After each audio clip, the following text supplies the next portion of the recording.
Co-17B. Oh, before we get started, I know I was gonna say today is October, what, 16th? So I will not be here on Friday. My plan, I think, most likely is to make a video recording for the appropriate material for Friday. I would rather be here than where I'm going to be. I'm going to be in Wairika, which is where my mom, my brother, and all his kids live. And when it's my nephew's first birthday, so I mean, I am happy to. No, wait, I'm happy to see my family and my nephew. I just don't love going to Wairika, so whatever. It's like straight up 5. So if you go up 5 for like 4 hours, it's almost to the Oregon border. Yeah, it's way up there. I'm not from there. I'm really from Arcata, which is close to Eureka, which is the other place in the state that ends with Reka, which is weird. But Wairika is north of Reading a couple hours. Anyway, that's where I'll be on Friday. Saturday won't be here with you all, but I will try to record a video that is an hour-ish in length, covering pertinent topics, probably more of this stuff. I don't know. We'll see where we're at after Wednesday. But let's get going. Let's say we wanted to find the definite integral from 0 to 5 of x times e to the 4x. And so if I was doing this, what I would first observe is that this is definitely going to require integration by parts. I have a mixture. I have x to the first times an exponential function, and I can see that it's not going to be u substitution. So I'm going to use integration by parts, but here's what I'm going to recommend. And I recommend this whenever you have a definite integral and you have to use a more complicated method than just doing it or maybe u substitution. For integration by parts, let's just do the indefinite integral first. So let's just do the indefinite integral from of x e to the 4x dx. That's the only difference, right? Indefinite, you just don't have limits of integration. Definite, you do have limits of integration. So we're going to do this first to make our lives less complicated. We're going to make a choice for u. We're going to pick u equal to x to the first. Reminder, never okay. Well, it's not that it's not okay. Never helpful to pick u equal to x if you're doing u substitution. Totally fine to pick u equal to x if you're doing integration by parts. This will get us somewhere. But if you're doing u substitution, you're just going to go in circles if you make that choice. And then dv has to be everything else. E to the 4x times dx. And I kind of like to label things here. My dv, there's my u, cool. Then our du is just the derivative of x times dx. And our v is the antiderivative of e to the 4x, which is e to the 4x divided by 4. Because like when if you took the derivative, you'd multiply by 4. So we know the antiderivative makes us divide by the same constant.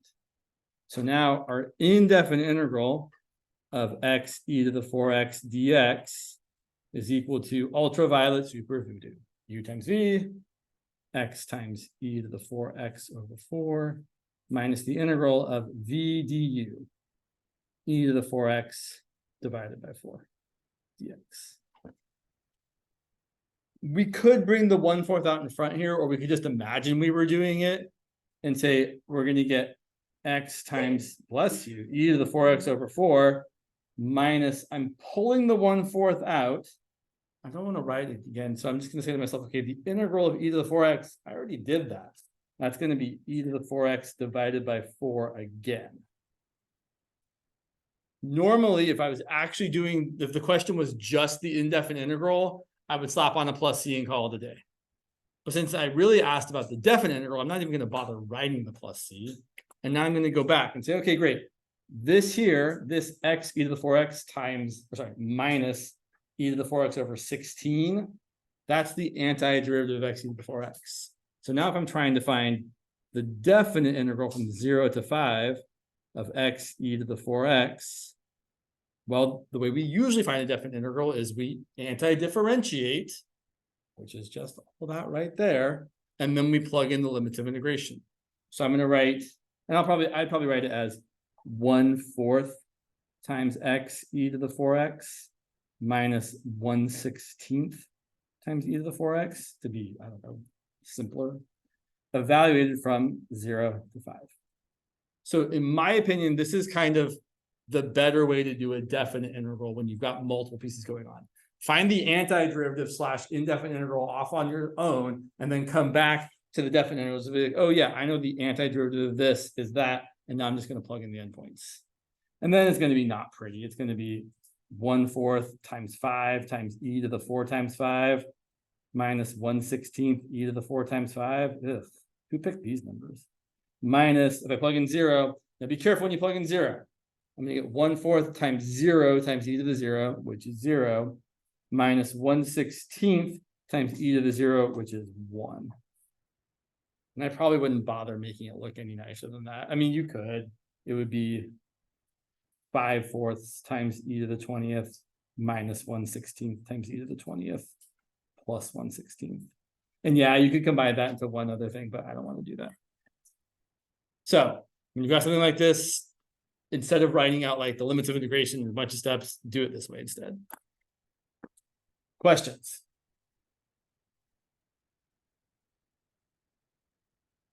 All right. Moving right along. Some partial of fractions. Before we do partial fractions, there's like 5 integrals I want to ask you all. 5 indefinite integrals. Here they are. The integral of 1 over x dx, the integral of 1 over x plus 4, the integral of 1 over x plus 4 squared, the integral of 1 over 2x minus 3. I didn't mean to put parentheses there, but it just kind of happened. The integral of 1 over 2x minus 3 to the 5th. Did I leave myself enough room? Maybe. The reason I'm asking about these integrals specifically is because being able to integrate things like this quickly will make finishing a partial fractions problem easy. So, integral of 1 over x should be burned into our brains by now. It's the natural log of the absolute value of x plus c. Yeah, sure. Integral of 1 over x plus 4, same idea.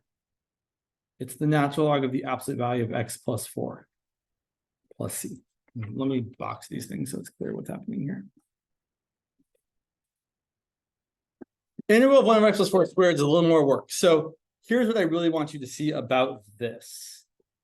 This is a u sub, but I don't really want to do the u sub.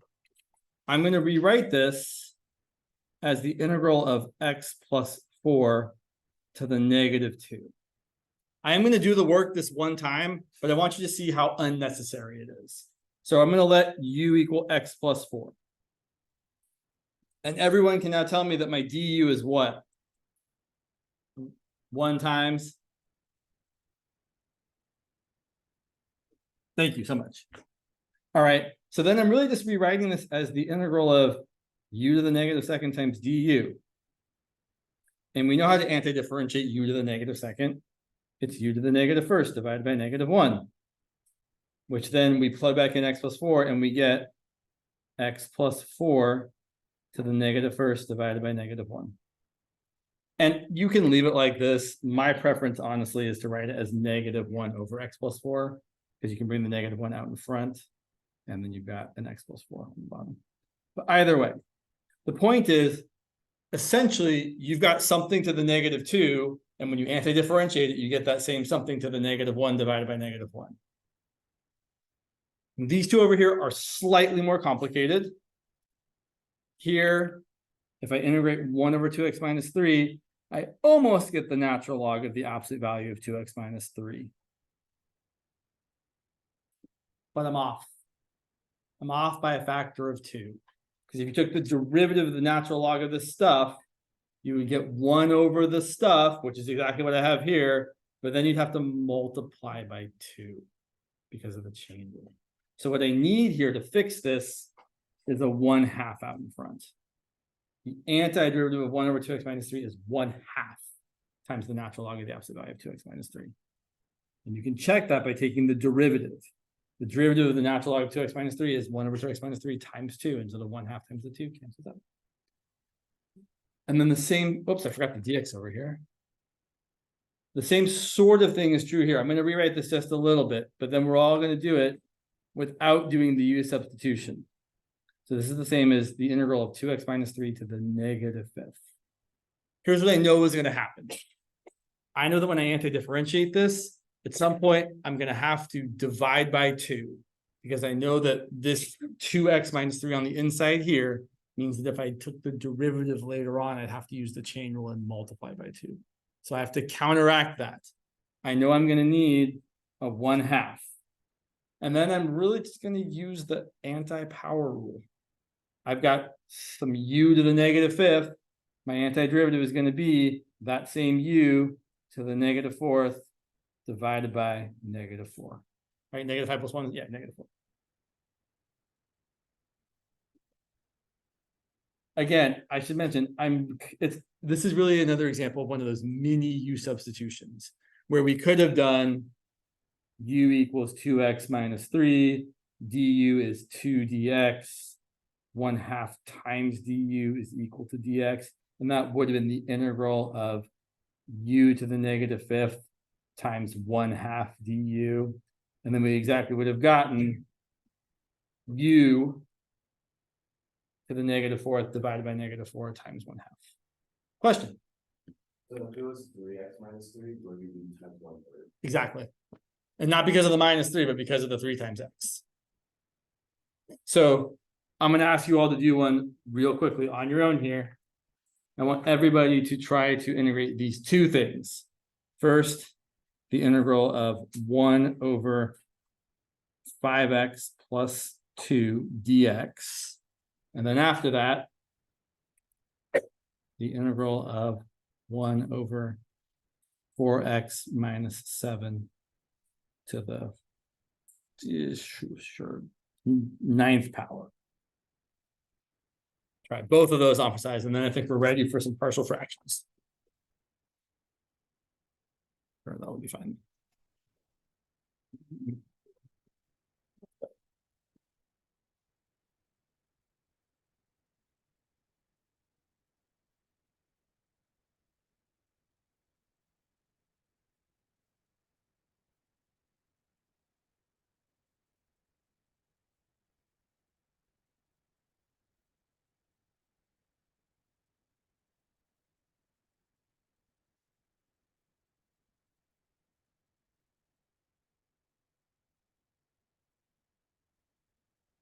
Yeah.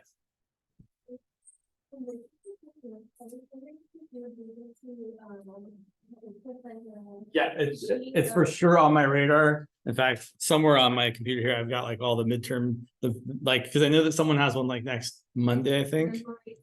Yeah. Yeah, I have, yes, I will. Yes, that's on my agenda for sure. Let's see. Let me give you another. Here. That's better. Say 30 more seconds.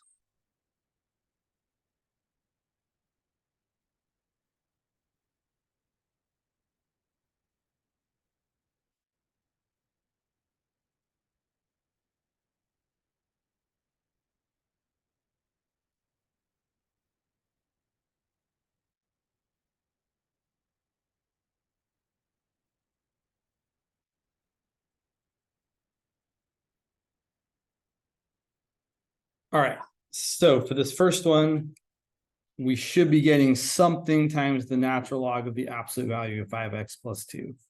And what is the something that should be multiplying that? Right, a 1/5. Or you could say divided by 5 if you like dividing by 5 better. I usually like multiplying by 1/5. Here, same sort of deal. I've got something raised to the -9th power. When I anti-differentiate it, I'm going to get that same something to the -8 divided by -8. But what else do I need to multiply by out in front here? Yeah, a 1/4. And yes, you could simplify this further, but that's not really the point. These kinds of integrals come up a lot when you do partial fractions, which is why I'm showing you them right now. Question. So the reason why the 5x becomes 1/5 is because of the mix. Right. Exactly. And I wouldn't say the 5x is becoming the 1/5. What I'm saying is I know I need a 1/5 because if I took the derivative of a constant times the natural log of 5x plus 2, constant multiple does what? What do you do with your friends sometimes? I like to say it hangs out. Right, I know. And then the derivative of the natural log of some stuff is 1 over the stuff times the derivative of the stuff. And the derivative of 5x plus 2 is what? Just 5. And look, the 1/5 times the 5 divides to 1 or multiplies to 1, whatever you want to say. So you exactly get 1 over 5x plus 2. And that's right. And the same thing would happen down here. If I took the derivative of this, in fact, let's just go ahead and do it. The derivative of, let's write this a little bit more nicely. Let's say that's negative 1/32. 1/4 times 1 over negative 8. So we take the derivative of negative 1/32 times 4x minus 7 to the negative 8th power.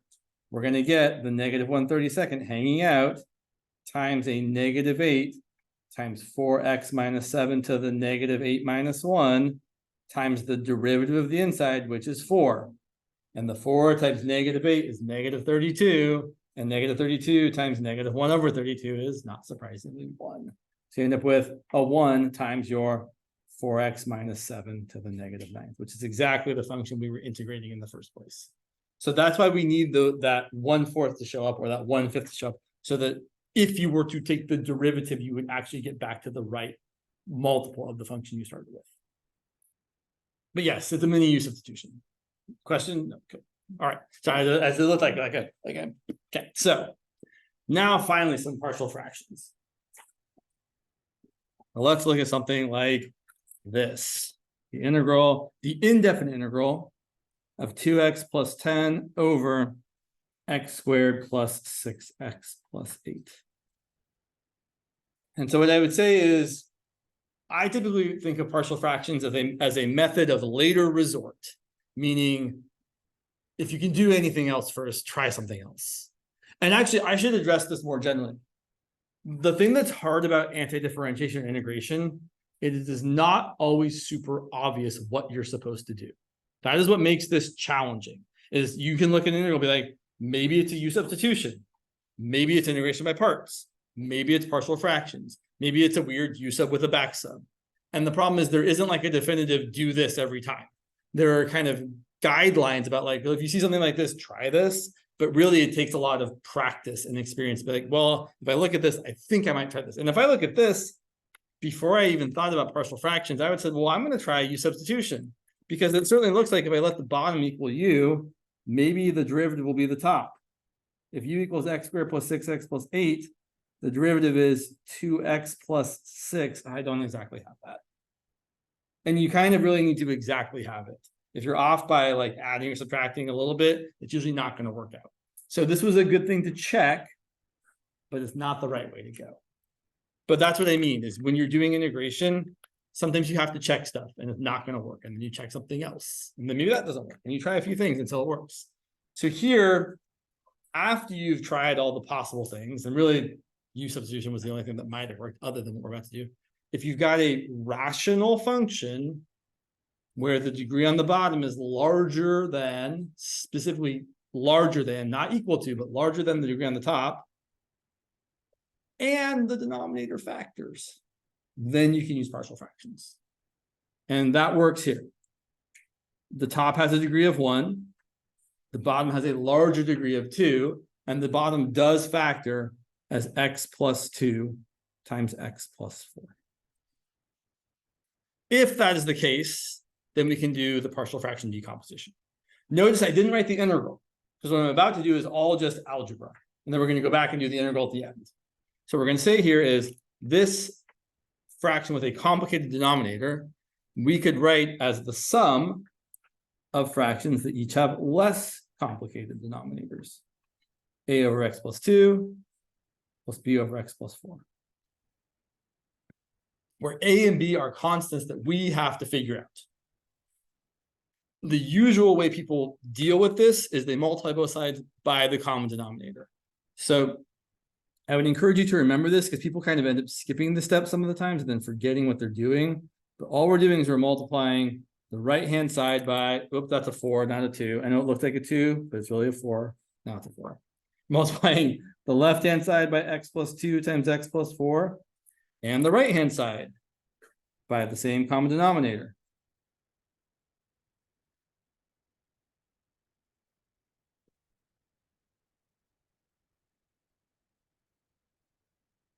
And whenever you do this on the left, you're just going to get the thing that's on top, right? 2x plus 10 over x plus 2 times x plus 4 times x plus 2 times x plus 4 is just 2x plus 10. On the right-hand side, it's a little bit more complicated, but not really. We're just going to distribute this to each term. When you multiply x plus 2 times x plus 4 times a over x plus 2, the x plus 2's cancel, and you get a times x plus 4. When you multiply this by b over x plus 4, the x plus 4's cancel, and you get b times x plus 2. And then there are a number of ways to find what a and b are, but typically the best first thing to do is always exhaust all your easy values of x to plug in. Meaning, pick a value of x that's going to make one of these things equal to 0. So one option here would be to pick x equal to what? Awesome, -2. And then plug it in everywhere you see x. So I'm going to get 2 times -2 plus 10 equal to a times -2 plus 4 plus b times -2 plus 2. You don't have to show all this work, right? What you should have just said is, I know I've got -4 plus 10 is 6 equal to a times 2 plus b times 0. And then divide both sides by 2 to get 6 divided by 2 equal to a. Cool. Now let's do the other thing. In fact, why don't you all do the other thing? Pick x equal to -4 and see what you get.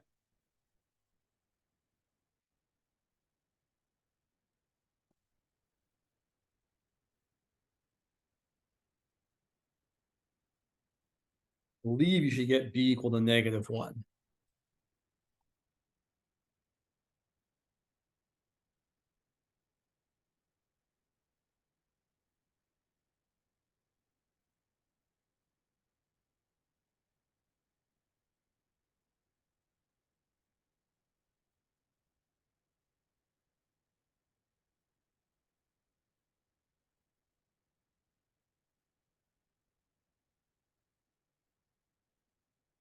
All right, let's check and see.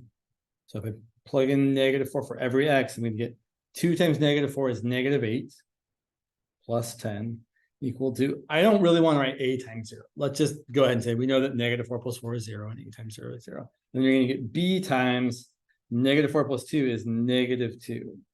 So -2 equals -2 times b. So -2 divided by 2 is going to be 1 is equal to b. Oh, negative. Did I say I said -1 before I was wrong? Was I wrong or did I make a mistake? Good question. Yeah, I did make a mistake. Thank you. Plus 2. 2 divided by -2 is -1 is equal to b. Oh, good. I thought that's what it was.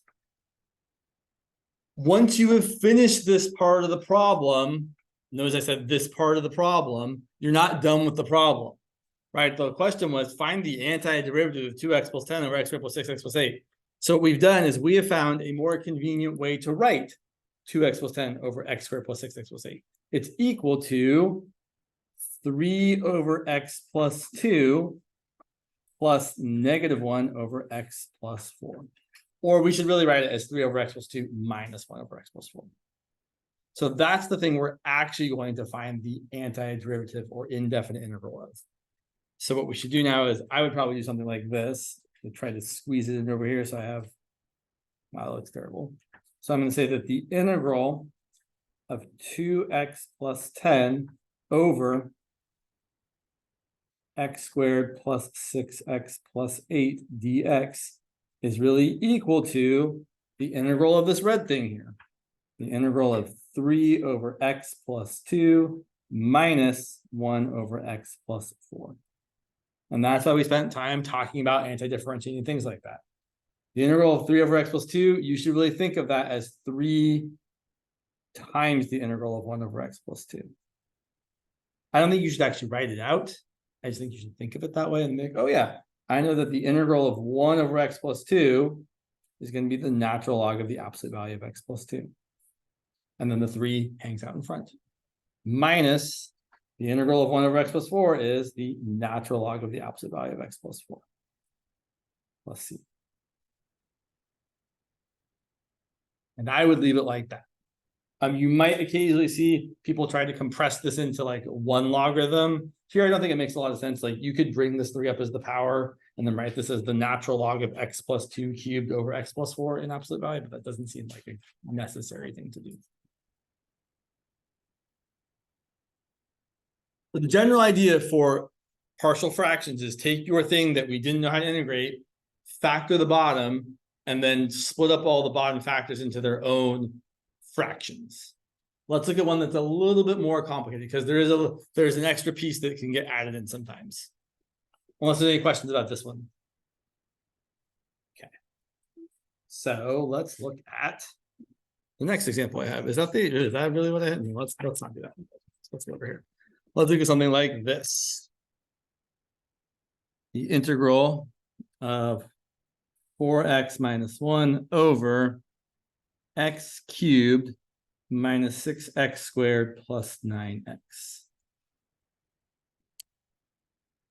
Notably here, I would not even try a u substitution. Because I know if I let u equal the bottom, the derivative is going to be like 3x squared plus other things that have, and I don't even have anything close to a 3x squared on top. So it's not worth the effort. So I'm automatically thinking it's probably partial fractions if I can factor the bottom. So let's factor the bottom. Let's write that as the integral of 4x minus 1 on top.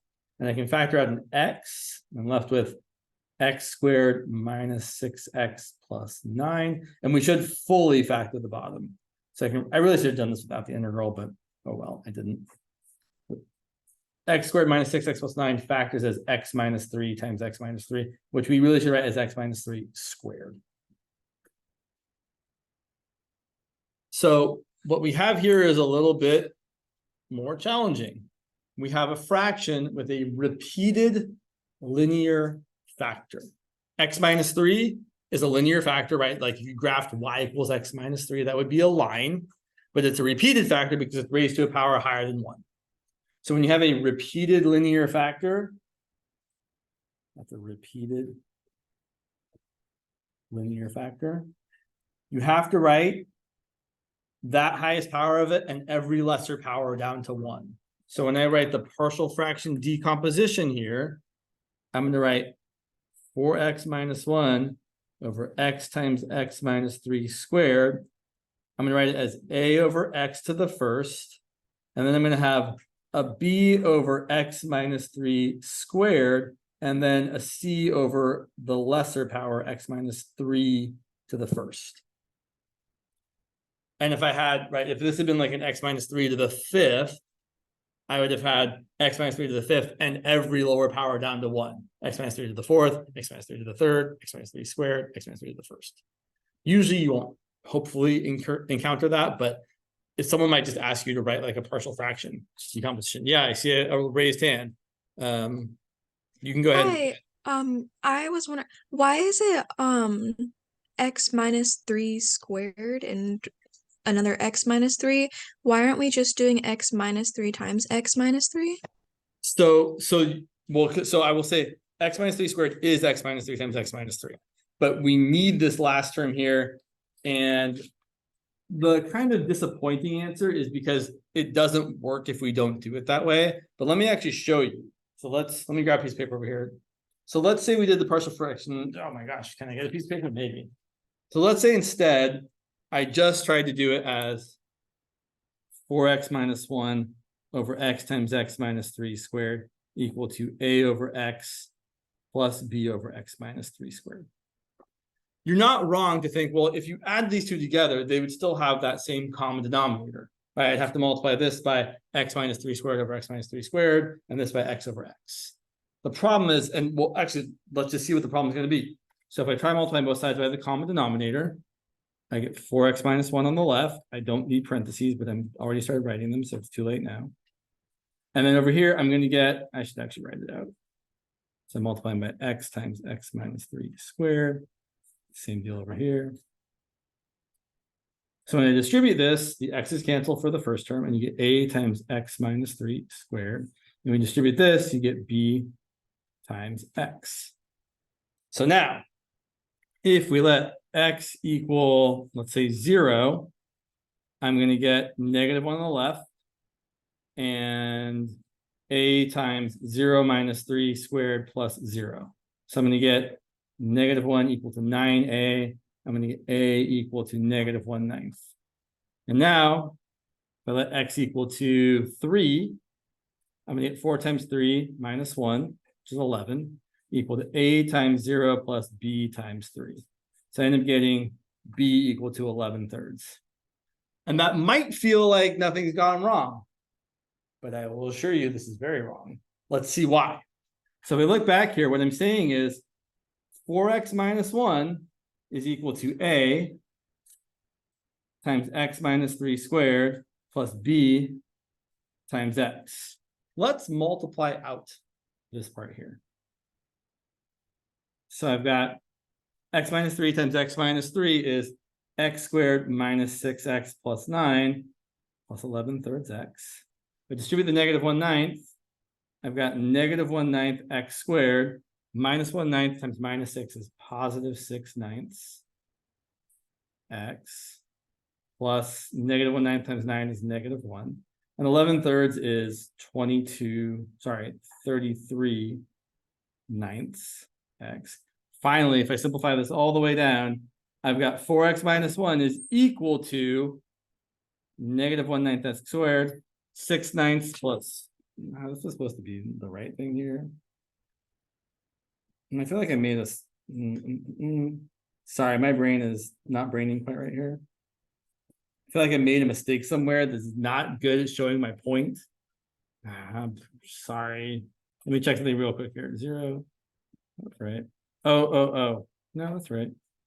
Sorry. 3, 12, 1, 11. It should be right. All right, 1 second here. Well, the problem is it's not coming out right because it's not right. So here's the issue. I mean, really, so I've got the right value here, but look, on this side here, I've got negative 1/9 x squared, and there isn't any x squared over here. So the problem is that a being negative 1/9 doesn't work for both sides of this equation. So if you're missing the kind of important piece here, which is that middle piece, things aren't going to come out right. I'm sure I made a mistake with this here somehow. I don't know, 2/3. Oh, no, that seems wrong. Anyway, it definitely doesn't work, right? These polynomials have to be equal for every value of x. Having an x squared here means it's just not going to fly. So this was not the best example to show it doesn't work. I made an error somewhere and it's killing me. But we do need this power and every lesser power. And let's see how it does work now that we have all the right pieces, assuming I don't make any errors. You guys all need to keep me honest. If I make an error, like point it out. I don't try to most of the time. So we're going to multiply both sides again by this common denominator. So I distribute this over here. I just get the numerator, 4x minus 1. Distribute this here. We're going to get a times just x minus 3 squared. And then we're going to get b times just x. And c times x minus 3. And now we're again going to do the thing where what I like to do is we pick convenient values of x. We pick values of x that make most terms equal to 0. So we pick x equal to 0, we get 0 minus 1 on the left equals a times 0 minus 3 squared plus b times 0 plus c times 0, which I don't think we need to write down. So negative 1 equals 9 times a. So negative 1/9 is equal to a. Let's pick the other convenient value of x, which is x equal to 3. So let's make sure I do this right. 4 times 3 is 12. 12 minus 1 is 11.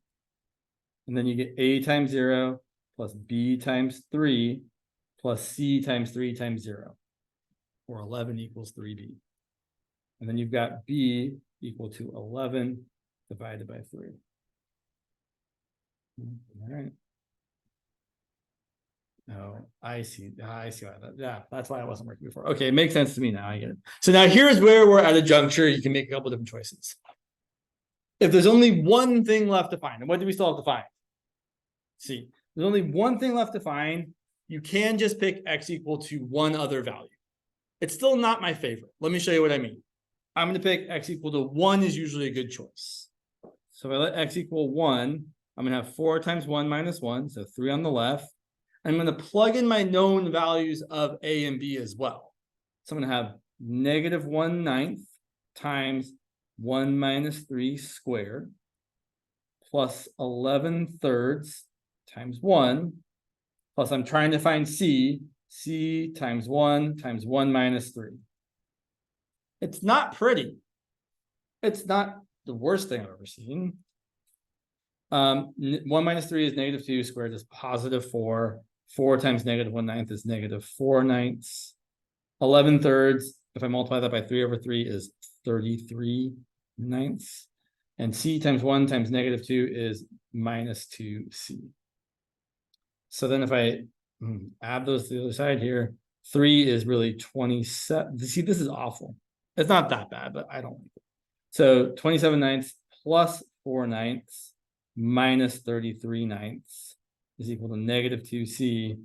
27 plus 4 is 31. 31 minus 33 is -2.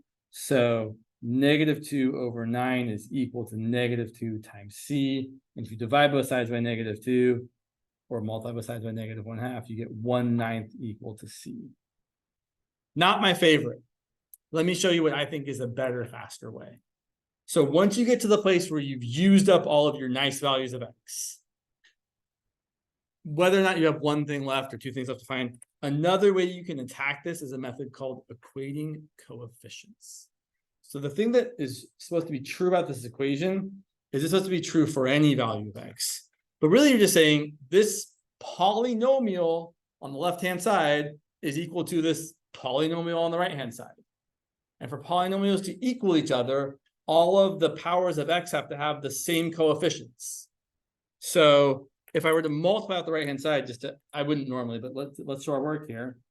What I've got here is that on the left, I've got 4x minus 1. On the right, I've got a times x squared minus 6x plus 9 plus b times x plus c times x squared minus 3x. And then really kind of going all the way here, 4x minus 1 equals ax squared minus 6ax plus 9a plus bx plus cx squared minus 3cx. Come on, you can fit.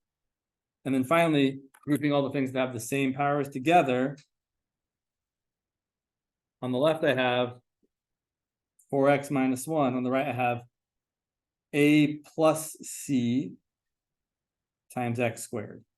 And I have, let's see, my x terms are there and there and there. I have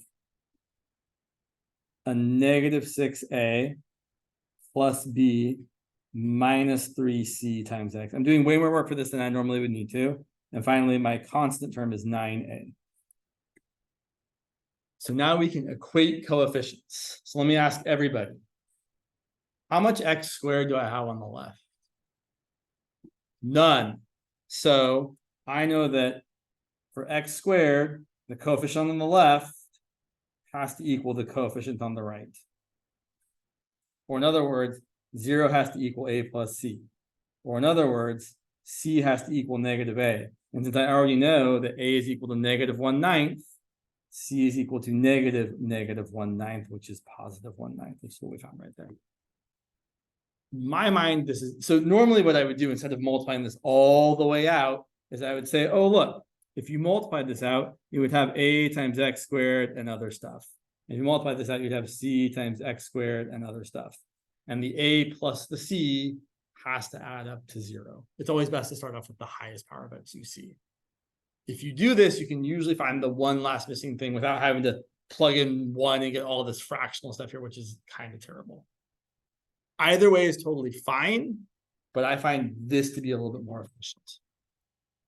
Okay, so still not done. We have to finish the problem. Oh, question.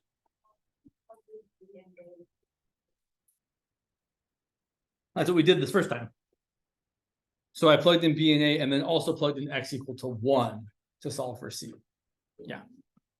Yeah, if you look right here, right, that right there is where I plugged in A, and right there is where I plugged in B, and then I plugged in x equal to 1. All right, question. I am picking this one, but so really I should say I'm not really picking 0 and 3. 0 and 3 are being dictated to me.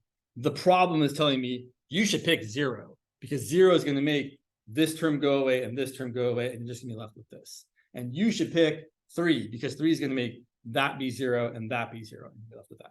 So we're picking the values that make most of the things equal to 0. But then we ran out, right? We used 0, we used 3, and there weren't any other things we could pick for x, which would make any of these things equal to 0. So then we had to either do this or do this. And I will mention that's always going to happen if you have a repeated linear factor like this. Let's look at a couple more examples, and we'll see what we can do here.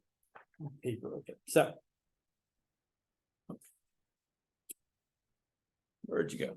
Yeah, I don't love you. Sure, fine. We'll look at this one. So actually, let me say just one more thing. Let's pretend like someone, and I've seen this question on test before, find, or really not find, write, but don't solve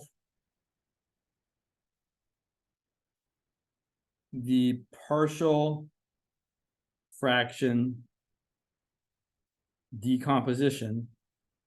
I can spell it, yeah. Okay.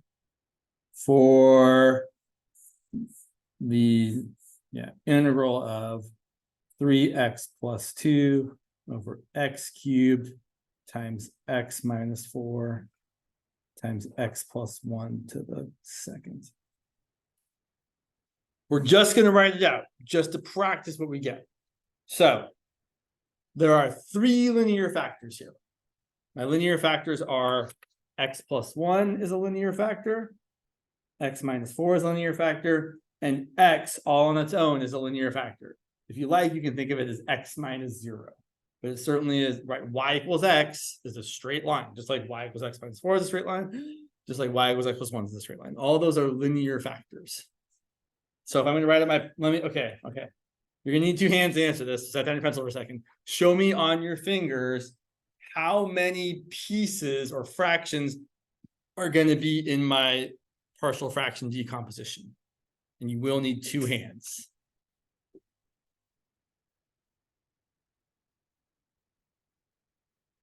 You'll barely need 2 hands. Yeah, I'm going to need 6 pieces. Here's what we're going to get. We're going to get 3x plus 2 over the whole thing, x cubed times x minus 4 times x plus 1 squared equal to, so really that's x to the third. So I need an x to the third, and I need every lesser power. I need a b over x squared. I need a c over x. Then I move on to the next one. X minus 4 is only to the first, so I only need to have it once. And then finally, for the x plus 1 squared, I need an e over x plus 1 squared. And then I need every lesser power down to 1. So I need an f over x plus 1. No one should ever actually ask you to do this partial fraction decomposition because it's terrible. But that's how you would start it off. Every linear factor raised to a power, you need that highest power and every lesser power. Cool. Yeah, we should do one more. And then we'll try to squeeze in.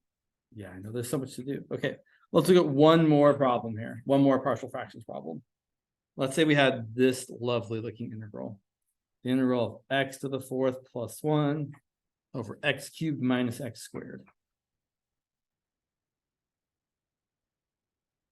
So can I factor the bottom? The answer better be yes, otherwise we can't do partial fractions. Yeah, we totally can. We can factor the bottom as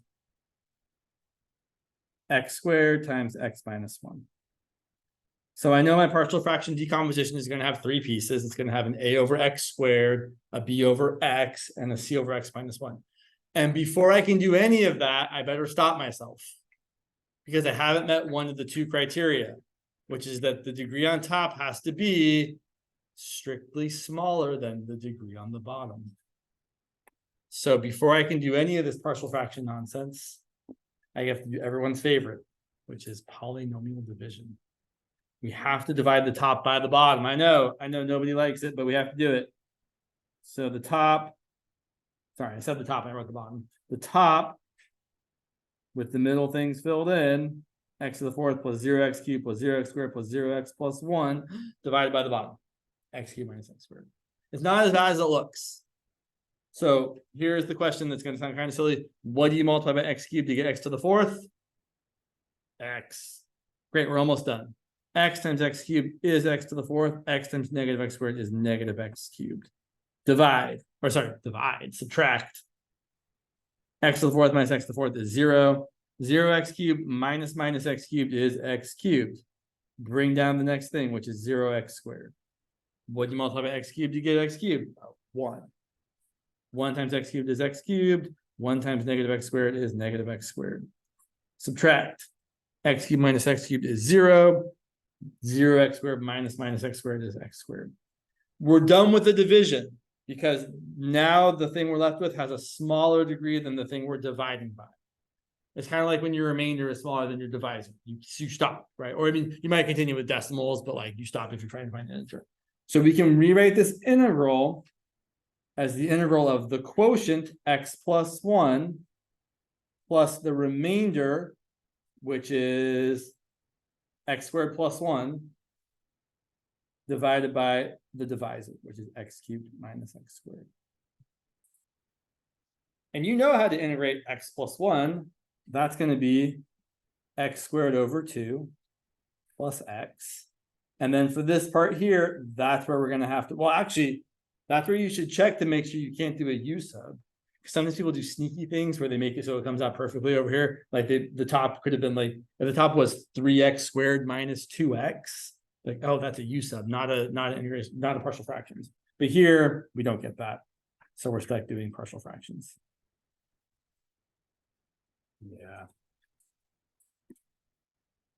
So if we're trying to do the partial fraction decomposition for x squared plus 1 over x squared times x minus 1, we're going to write that as a over x squared. It doesn't really matter which order you write them in, but I kind of like to start with the highest power and go down. So a over x squared plus b over x to the 1 plus c over x minus 1. Every time you're just multiplying by that common denominator.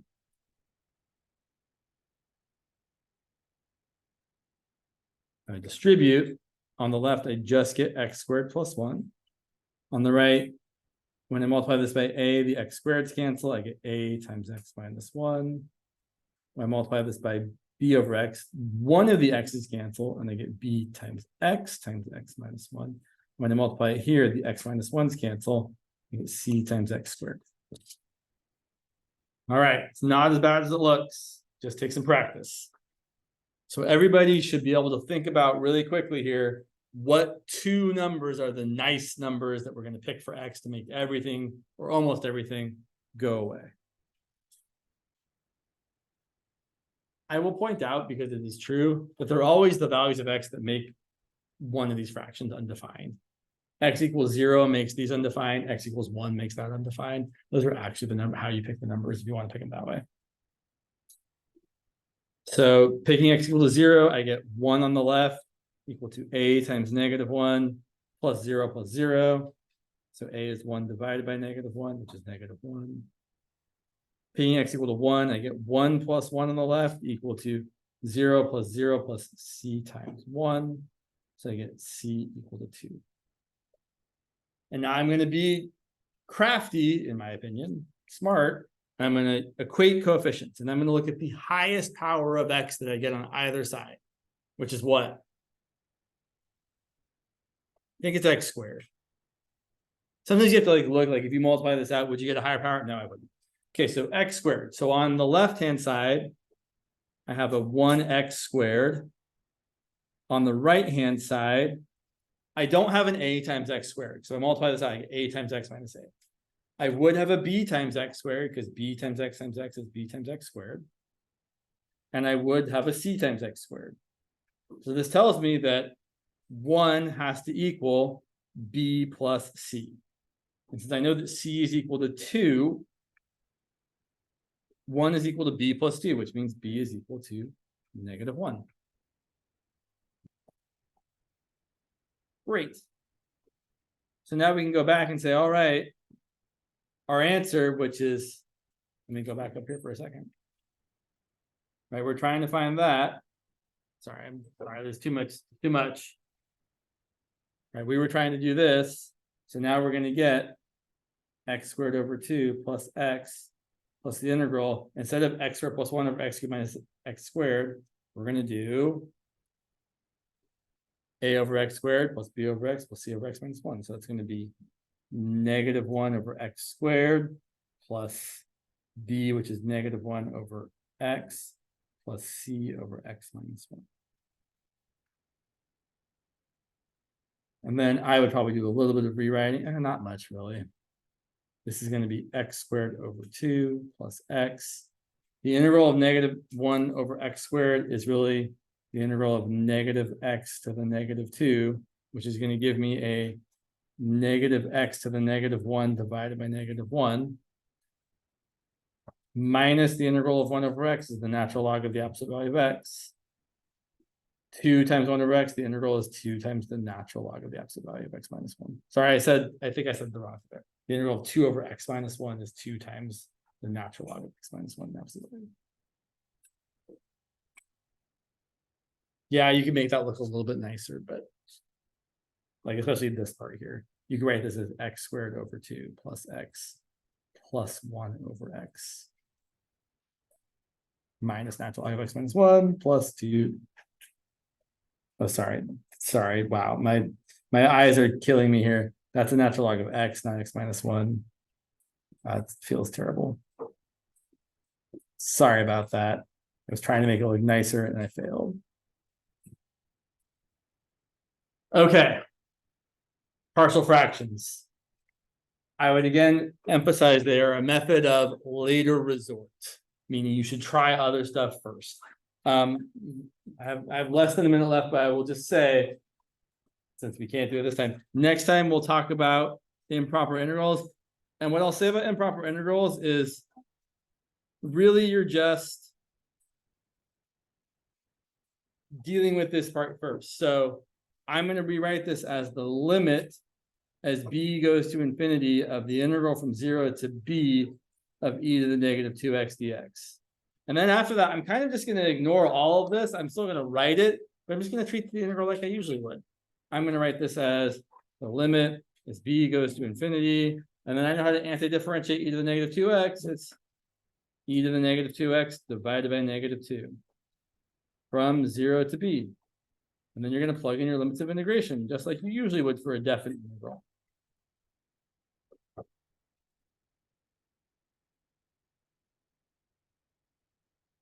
And personally, I would simplify it. So I guess I'll finish this problem since it's almost done.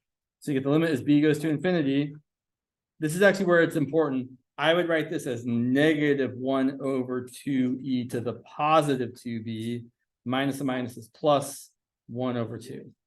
And here's where you need to know that as b goes to infinity, e to the b also goes to infinity. And 1 over something that's infinitely large is going to be really, really, really, really small. So that's going to go to 0, which means this integral converges to 0 plus 1/2, which is 1/2. That's, again, very, very briefly the gist. We'll talk more about it on Wednesday.